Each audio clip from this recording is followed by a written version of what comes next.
and welcome back to the Citytilidie channel. We all stay safe and well, and another episode of the Premier League years. I'm going to have a look at Crystal Palace versus City this time. With earlier in the season we had the January, wasn't it? It wasn't that early, was it? We had the home version, of course. So we're going to do the Premier League years, concentrate, of course, on what we've done at Palace. So this is before we meet Palace away on the 6th of April 2024. So all stats and facts are correct at that date, of course, since its inception in 92-93 for some people when football began, of course. City have spent all but 5 seasons in the top division. Palace, of course, not as many. Overall, we've met them in 14 Premier League seasons of the now 32, so not too bad. So we're going to have a look at our record against them, as I say, concentrating on our away record today. Please, if you are new to the channel, push that subscribe button, push the bell notifications, everything City past and present, as long as I can keep going. So hope we enjoy. Have a look around the site. You will notice stuff on film and TV as well. So if that's of any interest to you, or you know someone who might be interested, if you can give them a kick in my direction, I'll be very, very grateful. And give us a like, guys. You can give us a like. I'd be much appreciated. Right, our Premier League record against Palace with that 2-2 draw this season, as I'm recording this at the Etihad, a bit disappointing. Stands at paid 27, won 16, drawn 7 and lost 4. Scored 53 goals and just let 20 in. But at Palace at Selhurst Park, which I've literally visited about 3 times now in the past 4 seasons, I think. I'm not getting to this latest game, but I'm talking about, I'm recording this before, but yeah, after never been there before, so it was not the greatest ground, is it? It's not, depending where you're getting this, it's not the greatest view, depending where you're getting the standard as well. But we played there 13 times. We've won 8, drawn 3 and lost 2, which isn't bad, although it can be a bit dodgy there, can't it? And we scored 17 and let 7 in. We're unbeaten our last 8 visits, winning 6 and drawing 2. I think I was probably at the 2 draws, in fairness. We'll look back at 2 games today that are some 12 seasons apart. So our first we're going to look at, of course, is the very first Premier League season. Why not? It wasn't a total disaster, it wasn't a total washout, but it wasn't fantastic either. This was on the 17th of October 1992 and left Peter Reid, the manager then, with his happy with his defence, but a little bit worried about his attack. He might have to ask Swales for some money. Good luck with that one, Peter. Gareth Southgate was on the cover of the £1.50 matchday programme. For this was matchday 12, we call it now. Obviously we didn't in those days. Palace were managed by Steve Coppell, and they were struggling at the wrong end of the table. They were 20th of 22 teams. They played 11 with 9 points. And Leeds City were in slightly better fettle in 13th place, but were only actually 3 more points better off than Palace were on 12 points. A win by 2 goals by Palace actually put them above us on the day on goal difference. But this was probably a big ask, as they'd failed to win in the 5 home games so far this season. Any goals would have been nice in theory. It more or less went to form, as it just ended in a 0-0 draw. Attendance on the day was 14,005. So we'll have a look at the lineups for Palace. We had Martin, Shaw, Young, Coleman, Sinnott, McGoldrick. Collymore replaced him on 75. Osborne, Southgate, Salako, yeah, I should know that. Flipping heck. Williams and Armstrong. For City, it was Creighton, Brightwell, Curl-Hill, Phelan, Flickcroft, McMahon, Simpson, Holden, White and Quinn.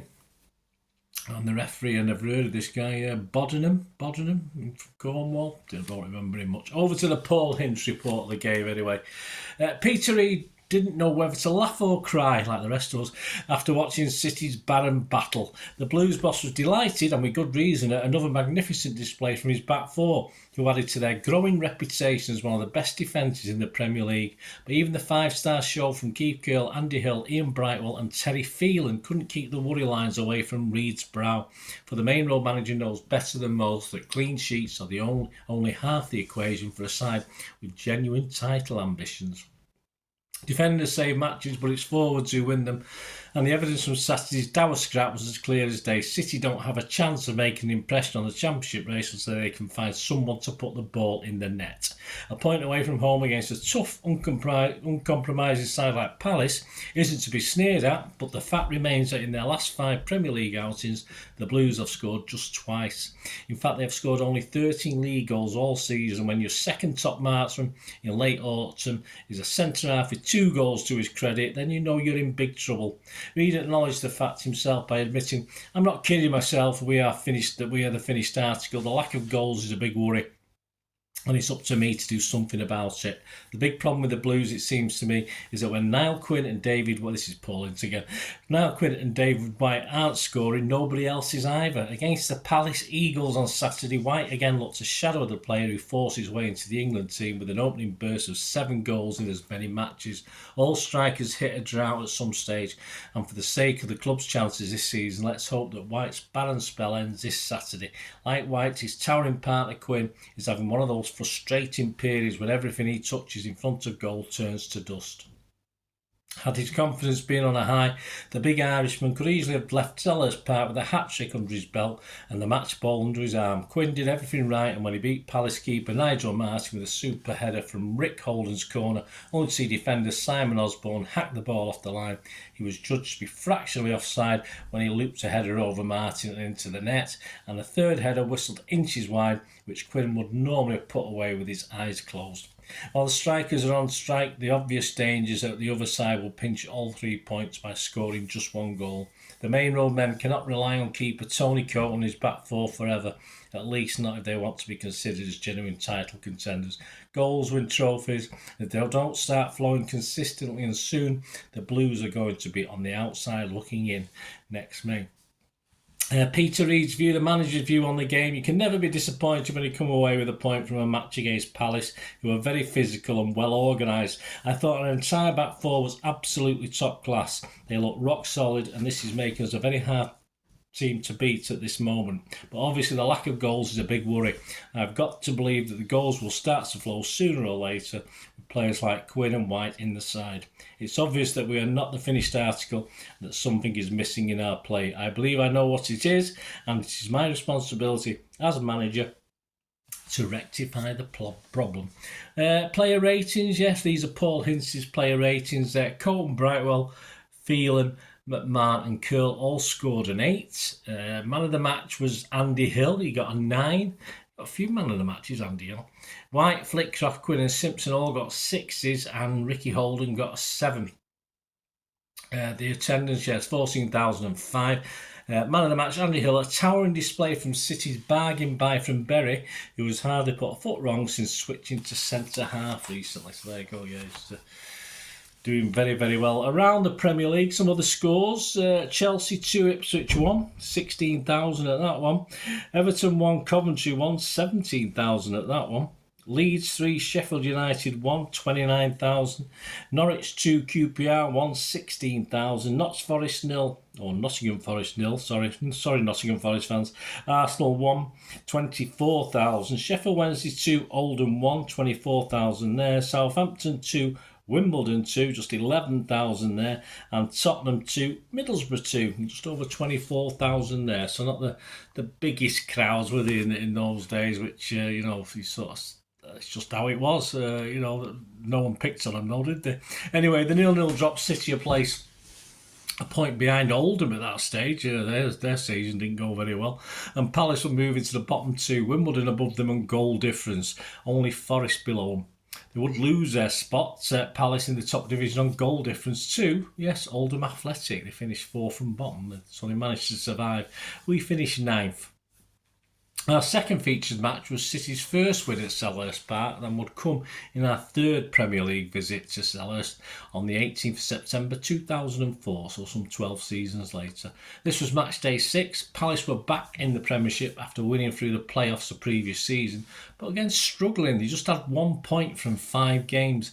Our City, Keegan City, who were in 13th, again we were, as in the other game, we were 3 points ahead of them, that's all. We literally got 4 points from 5 games, so not fantastic.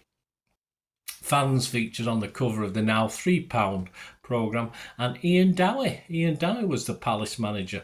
Lineups: Crystal Palace: Speroni, Boyce, Hudson, Hall, Granville, Routledge, Reality. I'll call it Reality. I don't know if it's pronounced like that. Watson replaced him on 70. Hughes, Derrick, Ventola replaced him on 60. Torgelli replaced by Colker on 60, and Johnson. Subs not used: Powell and Corrali. City's was James, Mills, Distan, Dunn, Thatcher, Wright, Phillips. That'll be Shawnish, will it? Will that be Shawnee? I'm not sure on that one. I'll let you know. Sibierski, Rayner, Barton, Anelka, Macken. He was replaced by G. High on 88. And not used: Fowler, Bosvelt, Voterus and Flood. Attendance that day was 25,052. So over to the ever faithful BBC and for their honest, unbiased match report. Here we go. The build-up to the game was dominated by talk of Keegan facing the sack if City were to lose, but the City players came out determined to help out their under-fire boss. The visitors settled the quickest, however it was Palace who had the first scoring chance. Wayne Routledge pinpoint cross fell kindly for Sandor Tugel, but he fluffed his shot from 5 yards out. City enjoyed a sustained spell of pressure and should have gone into the interval ahead. Anelka found space down the right and picked out Antoine Sibierski, whose shot was destined for the bottom corner, but the recalled John Macken could not get out of the way and his body came to Palace's rescue. Macken was involved in much of City's play and he made an opening for himself by turning Marc Hudson, but after doing the hard work he then fired over from close range. Good old John Macken. Claudio Reyna should have scored after being released by Danny Mills, but the midfielder lifted his shot over the bar. Macken appeared eager to impress and he again made a room for himself before trying a shot from 5 yards outside the area, but Speroni was able to save comfortably. Sibierski got up well to get his head to a corner, but again saw his route to goal blocked on the line by, yes, Macken, who was unable to direct his attempted flick at goal. Sibierski saw a third header denied by reality. I'll call him reality on the line as City increased the pressure on Ian Dowie's side. Anelka, who had been unusually quiet, finally broke the deadlock 10 minutes after the break with a fine individual effort. He twisted one way and the other before unleashing a low shot that beat Speroni and nestled in the bottom corner. City should have made it 2-0, but Macken is getting everywhere. Macken, he's a bloody nuisance. Opted to shoot from a tight angle rather than square it for an unmarked Anelka.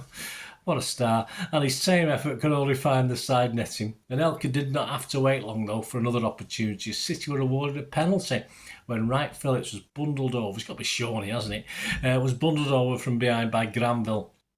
Speroni went the right way, but he could not keep out the Frenchman's powerful spot kick. Palace was spurred into action and Reality's cross found substitute Ventola unmarked, but he mistimed his jump and could only head wide of the upright. Palace pulled a goal back when Ventola's powerful run at the City defence took him into the box and he went to ground under the challenge from Joey Barton and Sylvain Distin. David James guessed the right way and got a hand to Johnson's penalty but could not do enough to keep it out. Palace fought until the final whistle but were unable to get the equaliser, and their day was made worse when Johnson had to be carried from the field. So there you go, our first victory ever in the Premier League at Selhurst Park. The win saw City move up to 11th, played 6-7 points, looked a bit better, but Palace stayed bottom, still only with 1 point. And Palace, so after that game, they would average 1 point a game for the rest of the season, but sadly it wasn't enough again for them. They went down with Southampton and Norwich. Dowie himself would last another season before a change came, and he left by mutual consent. Yeah, that's what they all leave by, isn't it? And despite an okay 8th spot for City, Keegan had moved on and Stuart Pearce was at the helm in a player-manager role, of course, by the March the following year. And we ended with 52 points from 38 games under Stuart Pearce finishing the season. There you go, guys. Let me know any memories if we are either of those games. Give us a shout. Let me know any memories you've got. And thanks for joining me for this look back at Palace versus City, the Premier League years. Thanks for watching. Let us know your thoughts and memories. So we meet again. That's one thing, don't I? Please stay safe, Blues. Come on, City. Bye for now.